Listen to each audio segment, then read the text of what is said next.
बड़ी जो यूनिवर्सिटी जिसको हम गौ माता कहते हैं, गौशाला कहते हैं, यदि हम हमारी संतान को गौ माता के साथ में जोड़ देते हैं, वो बच्चा जिंदगी के अंदर कभी भी असफल नहीं होता है। बोले गौ माता की जय हो।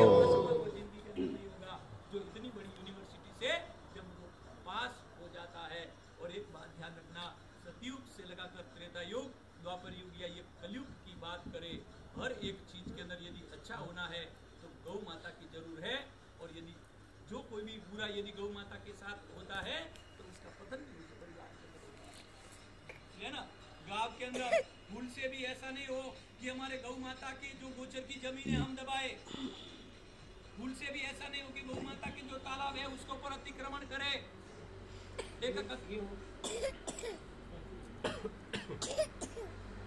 कथा आती है ना कि सबसे बड़ा दुष्ट व्यक्ति कौन है इस धरती का। तो जब एक शमशान के अंदर एक चंडालन क्या कर रही थी, वो एक मरे हुए कौए को शमशान के अंदर पका रही थी। वो उधर से देखा तो उन्होंने कोई 3-4 व्यक्ति, खेत होगा, खेत के पास शमशान थी, कोई आ रहा था, ऐसा उनकी नजर पड़ी तो कोई आ रहा है। और जो उन्होंने आते देखा तो उस चंडालन ने क्या किया, मरे हुए कुत्ते के चमड़े की वो साल थी, उससे उस खाने को ढक दिया।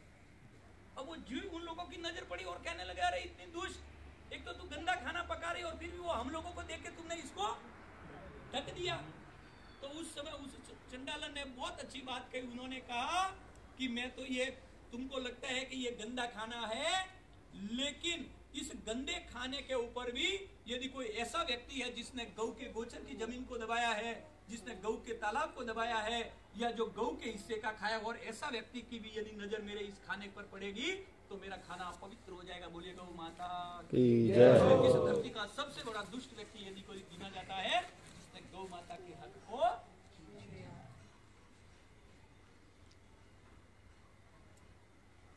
इसलिए ना ये हम चाहते कि हमारी संतान और हमारी संतान को धर्म सिखाओ, धर्म का भाव दो। और खाना कथा के अंदर मैंने कि जब हिरण्यकशिपु और हिरण्याक्ष दोनों जुड़वा भाई, एक भाई को मार दिया, एक भाई इधर उधर भटकने लगा, तब जब इंद्र देवता जब उस हिरण्यकशिपु की जो पत्नी कयादु थी उसको बंदी बनाने लगे, तब नारद मुनि जी ने कहा ये राक्षस की पत्नी है, इसकी कोख के अंदर बालक है, इसलिए इसको बंदी नहीं बना। और उससे नारद मुनि जी ने कहा ऐसा तो तुम जाओ गौ की सेवा करो, गौ का दूध, पंचगव्य का दूध का तुम उपयोग करो। और उस समय जब कयादु जो राक्षस की पत्नी थी, जिसके अंदर जो बीज माता की कोख के अंदर था वो राक्षस का बीज था, लेकिन उसने गौ माता की सेवा की, गौ माता के पंचगव्य का उपयोग किया, तो उस माता की कोख इतनी पवित्र हो गई कि उसकी माता की कोख से भक्त प्रहलाद इस धरती पर जन्म लेकर आए। बोलिए भक्त प्रहलाद जय हो। ये है ना, गौ माता का दूध, दही, घी,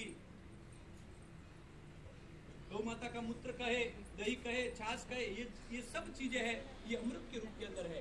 इसलिए हमको पहले तो गौ को समझना पड़ेगा कि गौ का अर्थ क्या होता है। गौ का अर्थ होता है सूर्य। एक सूर्य आकाश के अंदर है, एक सूर्य धरती के ऊपर है, जो सूर्य माता के रूप में है।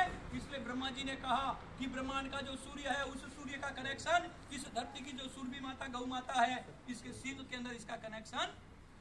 इसलिए अमेरिका के वैज्ञानिक लोग भी क्या कहते हैं कि गौ माता के सर पर सींग है, ये सींग नहीं है, एंटीना है। क्या कहते हैं? एंटीना। इसलिए डायरेक्ट ब्रह्मांड की शक्ति का डायरेक्ट कनेक्शन गौ माता के सींग के अंदर जुड़ता है। सींग के बाद में ये जो कुंड होता है, इसके अंदर वो विद्युत ऊर्जा उत्पन्न होती है और गौ माता के शरीर के अंदर अग्नि का प्रवाह चलता है। गौ माता यदि गंदा पानी भी पिया, वो अग्नि उस कीटाणु को जला देती है। घास सारा खा रही है और उसमें भी यदि कीटाणु गए तो उसको भी वो गौ माता जला देती है। और गौ माता के एक एक रोम में से, गौ माता के एक एक छिद्र में से ऑक्सीजन रूपी तरंगे निकलती है, और वो जो ऑक्सीजन रूपी जो तरंगे है वो सात्विक ऊर्जा के रूप के अंदर निकलती है। बोले गौ माता की जय हो। क्या करती है गौ माता की? गौ माता जब वो अग्नि का प्रवाह जब गौ माता के शरीर के अंदर चलता है तो गौ माता के गोबर के अंदर भी सोना है, गौ माता के मूत्र में भी सोना है, गौ माता के दूध में भी सोना है, गौ माता के घी के अंदर भी सोना है, और गौ माता के छाछ के अंदर भी सोना है। जो गौ माता गोल्ड देने का कार्य करती है, जो सोना देने का कार्य करती है। जब हमारे परिवार के अंदर जब संकट आता है, 2 महीने पहले जब घर के अंदर गौ माता है, वो 2 दिन पहले वो खाना पीना बंद कर देती है, क्योंकि गौ माता को पता चल जाता है कि परिवार के अंदर क्या गड़बड़ होने वाली। लेकिन आज उस गौ माता को हमने घर से आज बेघर कर दिया, और जिस तरह से जिस दिन से गौ माता घर से बेघर हो गई, क्योंकि परिवार का मुखिया थी वो, घर के अंदर कहते हैं ना कि जब तक घर के अंदर बुजुर्ग व्यक्ति है तब तक घर के अंदर संकट नहीं आता। जिस दिन से घर से बुजुर्ग व्यक्ति निकल जाते हैं उस दिन के अंदर घर से संकट आता है, क्योंकि जो व्यक्ति जितना धीरे धीरे बुजुर्ग होता जाएगा वो धीरे धीरे भगवान के साथ उनका कनेक्शन टूटता जाता है। ये ध्यान रखना। तो कहता है ना, बुजुर्ग माता को घर पर, माता पिता को घर पर नहीं रखो। एक बात ध्यान रखना, जिन माता पिता की जितनी उम्र बढ़ती जाएगी उतना भगवान के साथ उनकी जो दिव्य शक्ति है, वो दिव्य शक्ति वो घर के अंदर काम करती। वो जैसा मुंह से जो विचार करते हैं ना, वो सब उनका मुंह का निकला हुआ सब कभी गलत नहीं जाता है। इसलिए ना बच्चों को वो सही शिक्षा देते, बच्चों के दिमाग में नहीं आती वो बात। लेकिन जो व्यक्ति, जो बुजुर्ग, जितने बुजुर्ग होते जाएंगे उतना डायरेक्ट भगवान के साथ उनका कनेक्शन होता। एक तो जो जितने बुजुर्ग हो गए उनका भगवान के साथ कनेक्शन जुड़ता है, और एक जन्म लेकर धीरे धीरे छोटा बच्चा रहता है ना, जिसको एकदम बाल्य अवस्था कहते हैं, वो भी जो बच्चा मुंह से जो इशारा करता है ना, वो सही बात हो जाती है। ध्यान रखना, क्योंकि वो भी भगवान का रूप है, समझ जाता है। आपके परिवार के अंदर है ना, किसी को आज कोई घटना घटने वाली और एकदम छोटा सा बालक है जो इशारे से अपने दादा को किसी को लेकर चलता है, और यदि उस दिन दादा की मृत्यु होने वाली है, वो बच्चा जिस जगह पर दादा उसको लेकर जा रहे, वो बच्चा उसको कहेंगे कि दादा यहाँ पे नहीं जाना है, दादा हमको वहां पर जाना है।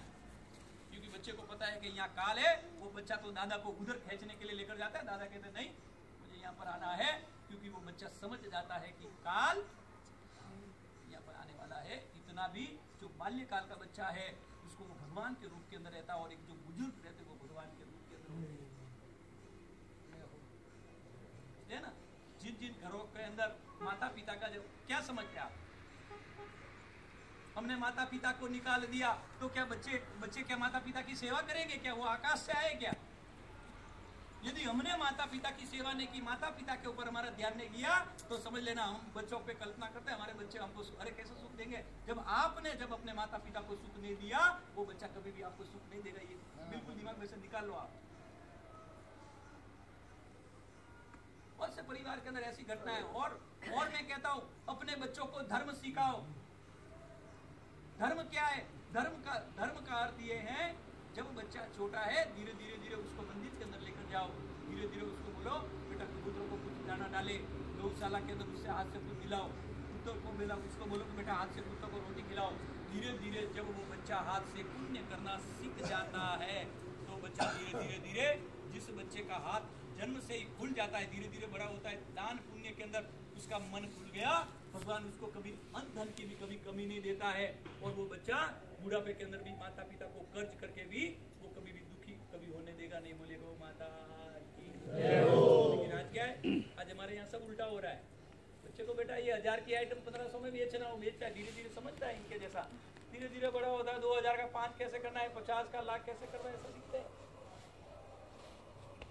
तो सिखाओ, आप 5 गुना करना सिखाओ, लेकिन साथ साथ में उसको पुण्य करना भी सिखाओ। जब स्कूल जाते हैं उसको 10 रुपए बिस्किट का पार्ले जी का देता है ना, 5 रुपए एक्स्ट्रा दो कि बेटा ये जो 5 रुपए तुझे अच्छा लगे जिसको खिलाना उसका तेरे हाथ से तू धर्म पुण्य, तू छोटा है लेकिन हमारे पैसों से तू धर्म पुण्य करना सीख। देखो आपके जीवन के अंदर क्या होता है। हमारे घर के अंदर जब कन्या का जन्म होता है तो क्या कहता है, बोले लक्ष्मी आई। लड़के का जन्म होता है कोई कहता है लक्ष्मी आई? क्योंकि जिस दिन से जिस कन्या का जन्म उस घर के अंदर हो गया, उस दिन से घर के अंदर सुख समृद्धि बढ़नी चालू हो जाती। धीरे धीरे सब कुछ अच्छा होता है।